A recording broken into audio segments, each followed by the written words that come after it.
What's good, y'all? Welcome back to Rick Knows Hoops. I'm your host, Tyreek. I just went through some major recording issues, but the show must go on. I'm tired and all, but hey, I gotta get this video out, man. I'm rocking the Scary Terry shirt. Shout out to Terry Rozier. He dropped 41 tonight. But I really want to focus on the Utah Jazz, and I want to say I'm bought in. I'm all the way bought into the Jazz. They just beat the Bucks again tonight. Second time this season. They're 17-1 in their last 18 games. And I'm completely bought into what this Utah Jazz team has become, man. I don't think it's a fluke, their record right now, them being the best team in the league. I think they're a legit team, and I think they're going to make some noise in the postseason. They changed their whole brand of basketball this season. They're shooting a bunch more three-pointers compared to last season. They're attempting over 40 a game, and they're shooting over 40% as a team.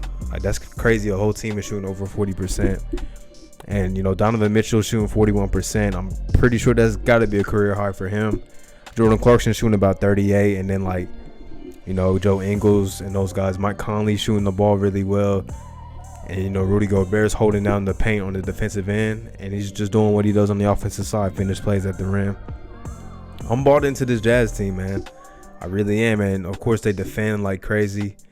And it's just the fact that, Donovan Mitchell doesn't have to really be Superman anymore because Jordan Clarkson seems like he's becoming more consistent.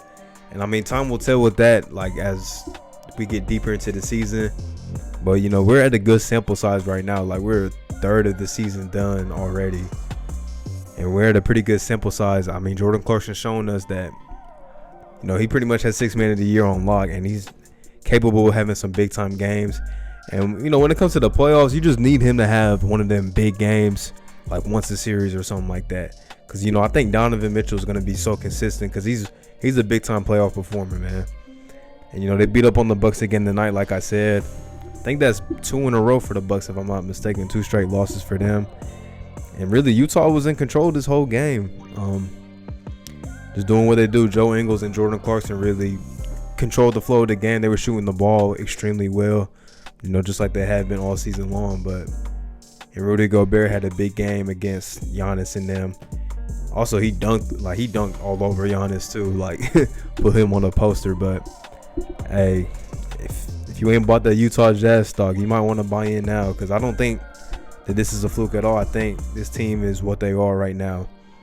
Like I said, a third of the season in, that's a big sample size for a team. And, at this point, we pretty much know what most teams are. There's still some teams that we're still holding out on maybe because of injuries and stuff.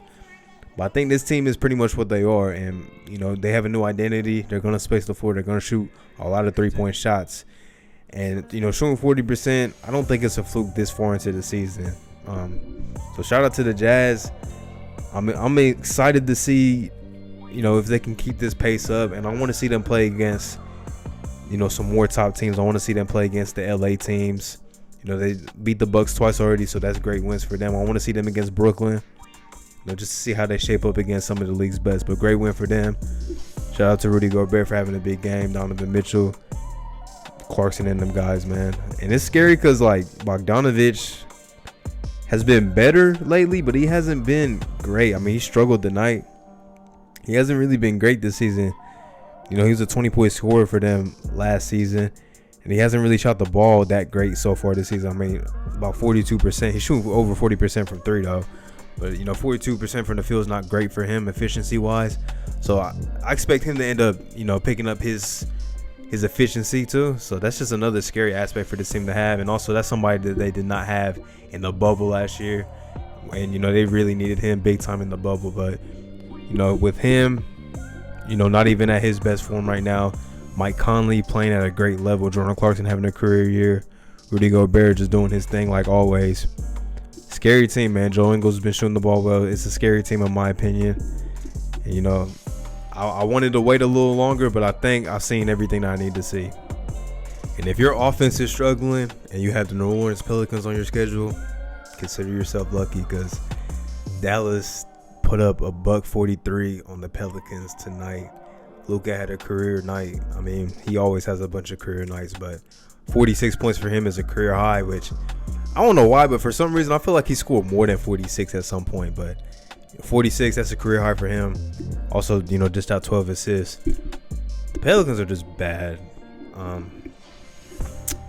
Yeah, they're just bad, especially defensively. I mean, I've talked about this so many times, but they're a poor defensive team.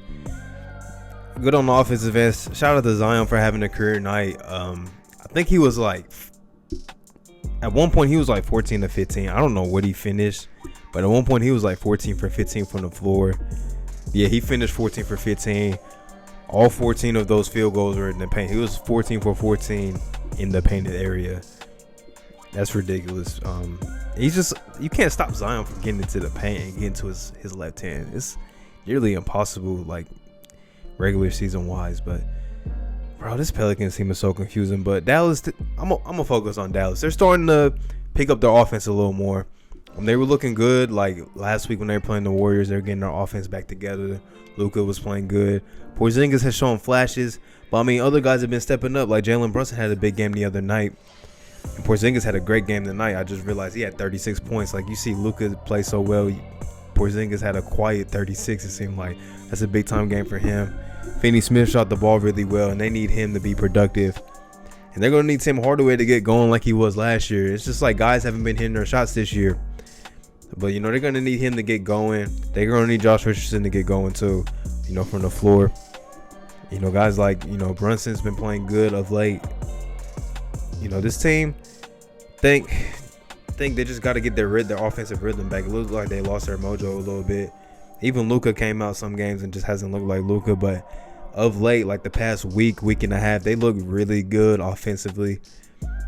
Maybe just, clean up some of that defense. But, if that offense is rolling, man, tough team to stop. I mean, if KP can play, I'm not expecting 36, but if he can play towards that all-star level like he was playing when he got comfortable last year, this team is going to be right there in the playoff race. And, they're going to be a scary team to deal with. As for the Pelicans, it's tough when your best two players both scored 30+. B.I. had 30 as well. And, you still lose this game pretty handily. Like, they weren't really ever in this game, honestly. And it's just, can't guard teams, man. It's so hard to win in the NBA. And we saw Kobe White and Zach LaVine give them work the other night. Now we see KP and Luka go off. Tough sledding for this Pelicans team. Young group still, which is something I'm trying to remember. But it seems like the hype that surrounds them gets me thinking like they should be better than what they are. But obviously, I'll talk about the way the team is constructed, the coaching, and just the way that they play. It's not really a surprise that they're in the position where they are right now, 12th in the West, 11-14 on the season. Lakers are such a funny team to watch because it seems like they just be playing with teams at times. Like they're not even taking teams serious. And then when they want to come back, they just do it so easily. They played Memphis tonight, and Memphis got off to a 22-2 start. And I was sitting there watching. I'm just like, LA's going to come back.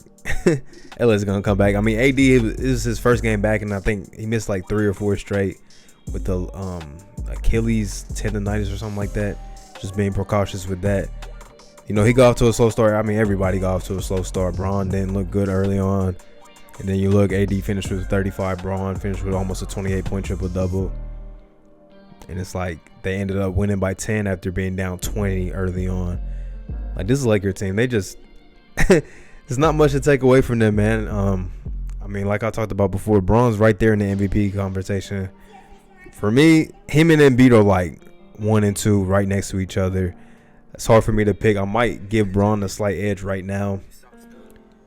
But, ask me tomorrow, it might be Embiid. I don't know. It's a back and forth race in my opinion. But, tough one for Memphis to drop here because, they were shooting so good early on. Dylan Brooks and Valanciunas got to hot starts.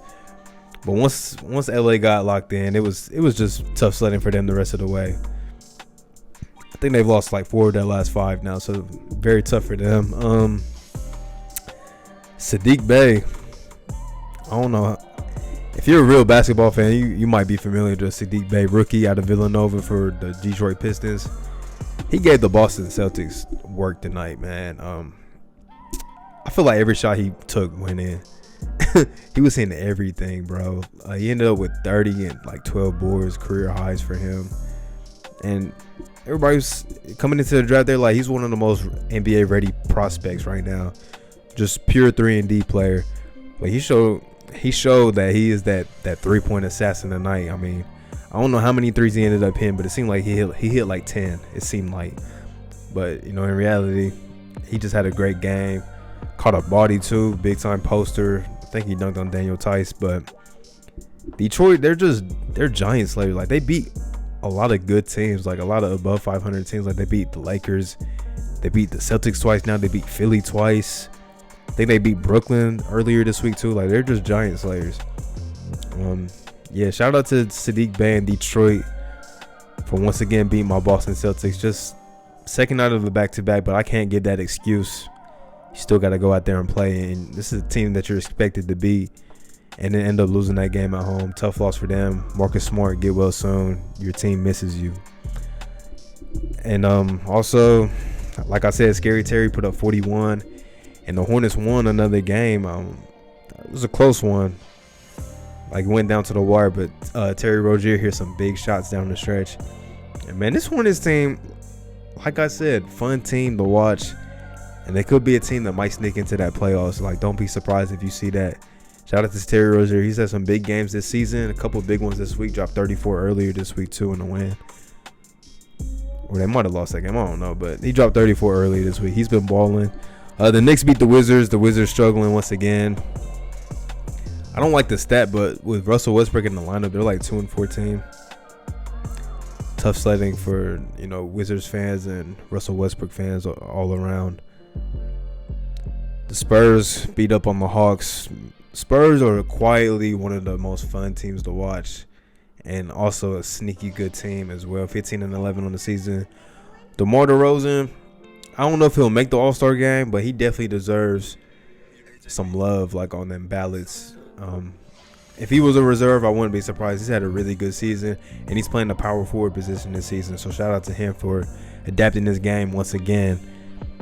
Also, the Clippers beat up on the Bulls. Kawhi Leonard is just one of the most tough players to guard in the league. Like, when he's really going in his mid-post bag, it's difficult. It's different, bro. It's difficult to handle too. He get 33 on the Bulls. It's just tough for the Bulls. I don't really have too much to say about them. You're gonna hear them Zach LaVine trade rumors probably. But they're just a team, like, they lack playmaking a lot, and they are hurt right now. Like, Wendell Carter, Lauri Markkanen is out. They just always seem to suffer big injuries early on in the season, and they can never recover from them. The Nuggets barely beat the Thunder. They beat them by 2. I didn't really get to tune into this game, but it seems like OKC's is always making it tough for teams. Like, they took LA to overtime, I think 2 games in a row. I don't know. OKC is just one of those sneaky teams, like, you really have to watch out for. Talked about the Bucks and them. Hey, man, I keep saying, every time I talk about the Magic, I gotta talk about Nick Vucevic. He didn't play too good last night against Golden State, but tonight he definitely bounced back in a big way. 42 points, dog walked the Kings, bro. He's one of the best bigs in the league outside of, like, that top group. He's like on that second tier of bigs that's really just nasty offensively. He's really a three level scorer, man. 3-level scorer, hit 6 threes tonight. At the big man position, a 3-level score is kind of unheard of. Hey, shout out to Nick Vucevic against a Kings team that has been playing pretty good lately. Like, they got to 500, and this game dropped them under 500. But shout out to the Magic, second out of a back-to-back. Nice win for them in Sacramento. Also, seems like the Cavs are starting to come back down to earth. The Trailblazers kind of blew them out. I was watching this game sparingly, but it just seemed like the lead was staying around 15 points, and it was like, I don't think Cleveland has the firepower to come back from this one. Shout out to Gary Trent Jr. for having a big game. Had 28 points on 8 of 12 shooting, so super efficient for him. I've been on the Gary Trent hype train since pre-draft, when he got drafted in, I think, 2017 or was it? I think it was 2017. 2018. He was in Luka's draft. I was a big supporter of him when he came out of that draft, because I just seen him as being one of those 3-and-D knockdown shooters.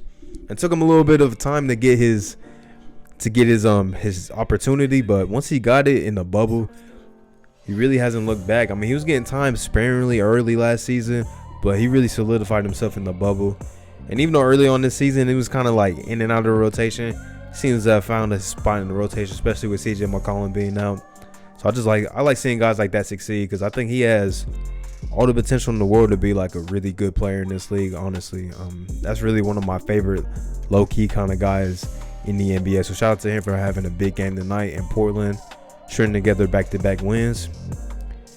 And yeah, that's all the games, y'all. Friday night's always packed with NBA action, but if y'all did enjoy the video, be sure to leave a like and subscribe, and I'm gonna be back next time with another one, y'all. Peace.